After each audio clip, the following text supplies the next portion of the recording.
So hopefully the next slide, I think, will give you a little bit of a clearer view. So using our example, a company's project, starting from point A to point B, encompasses a wide variety of activities. So it's not just the software coding. It starts off, you may do some market research. Is this new program that we're going to develop already available on the market? Is what I'm developing have all the features that are already on the market? You may do some user analysis requirements, develop some initial functional specifications, some wireframe drawings, some prototypes, and even go so far as to identify some technical challenges. None of these activities are actually eligible as part of the SR&ED program, because as of yet, we haven't really understood where there's a technical uncertainty. That's where the clock starts ticking. So even with the technical challenges identified, if those challenges are easily solvable by your existing knowledge base within your organization, it doesn't qualify. But it's once you identify that knowledge gap, so where it is that you say, I'm not sure how I'm going to solve this, I don't know how I'm going to do it, that's when the clock starts ticking. And at this point, you may identify some different alternatives or different solutions how to solve that problem. And you may try it out. Prototype, idea number one, test it. Does it work?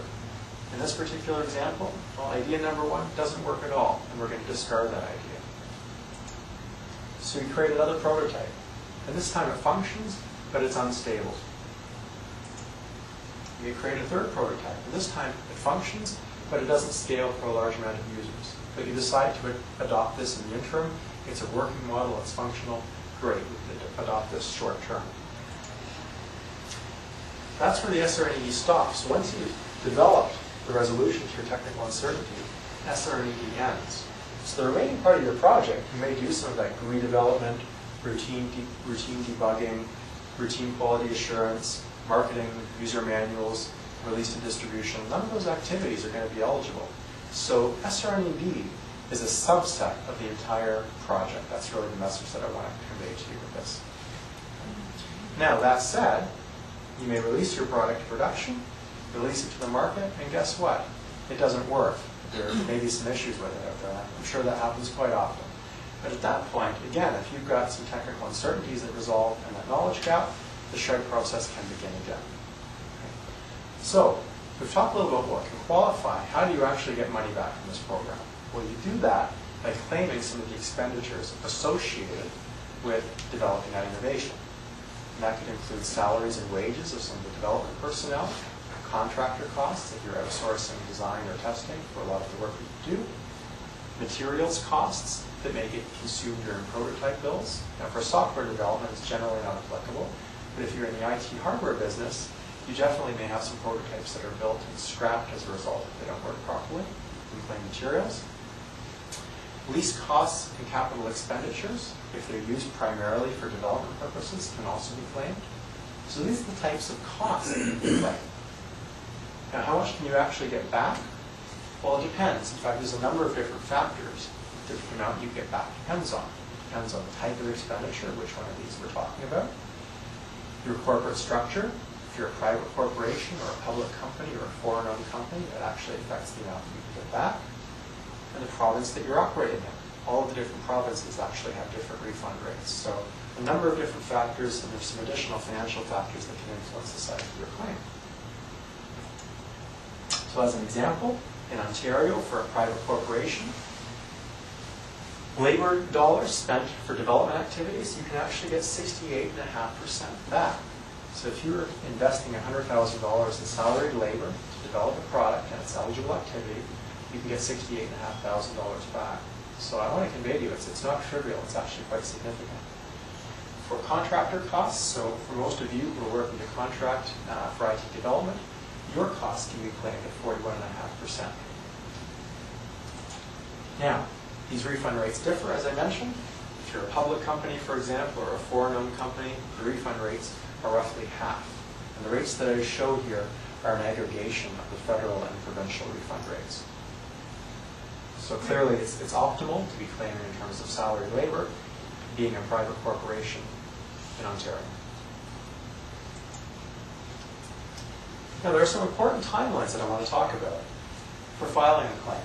Generally, an SR&ED claim, as I said, is comprised of a technical filing and a financial filing.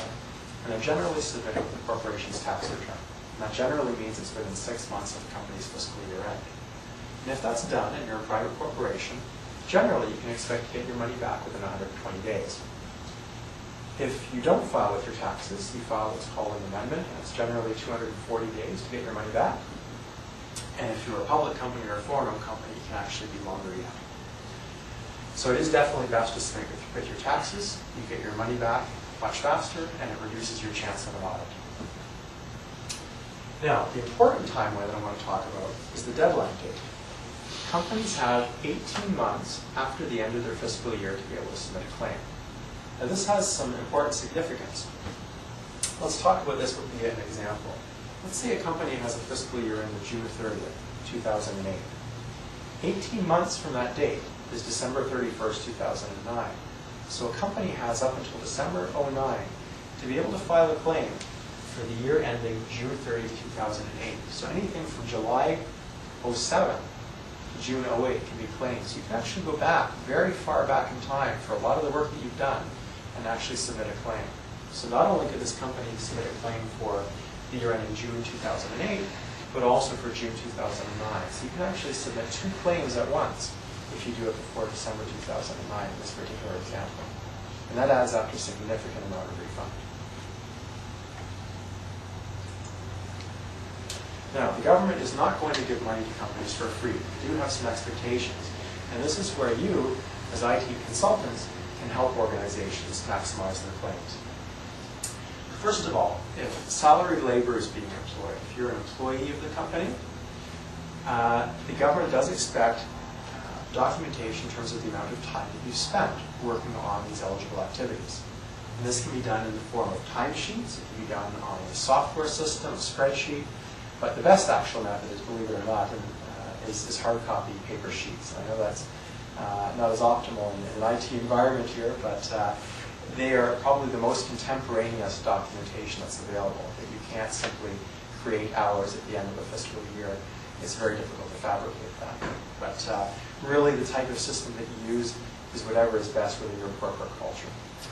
Now, the Canada Revenue Agency generally is somewhat lenient with a first-time claimant. They recognize that if this is your first-time claiming this, you may not have known what documentation you need to have kept for a claim.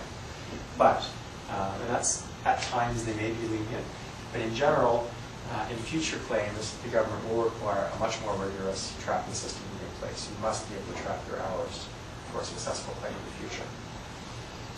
As contractors, the company will require dated invoices from you. But more importantly, what a company requires to successfully claim shred from a contractor is a signed statement of work.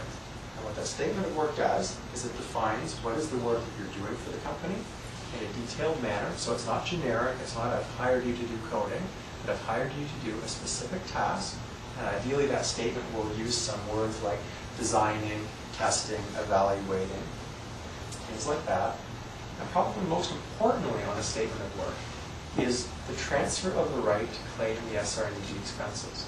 And the reason why this is important, maybe use this with an example. As a contractor, you may be working on something, you've developed something very technically innovative, a very new construct, a new technology, etc. Fantastic. Depending on the contract that you have with the company, sometimes the work that you do, the intellectual property, becomes the ownership of the company. In other cases, you may not have such an agreement. What the government wants to do is prevent 2 different groups from claiming the same innovation. That you as an independent contractor and a company claim the cost for that same innovation. So there can't be any double dipping. So what the statement of work does is it assigns who has the right to claim the SR&ED expenditures.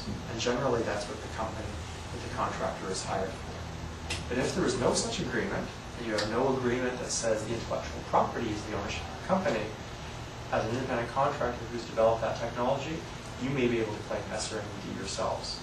Okay, so it's something certainly worth investigating, and it depends on the terms and conditions of your contract.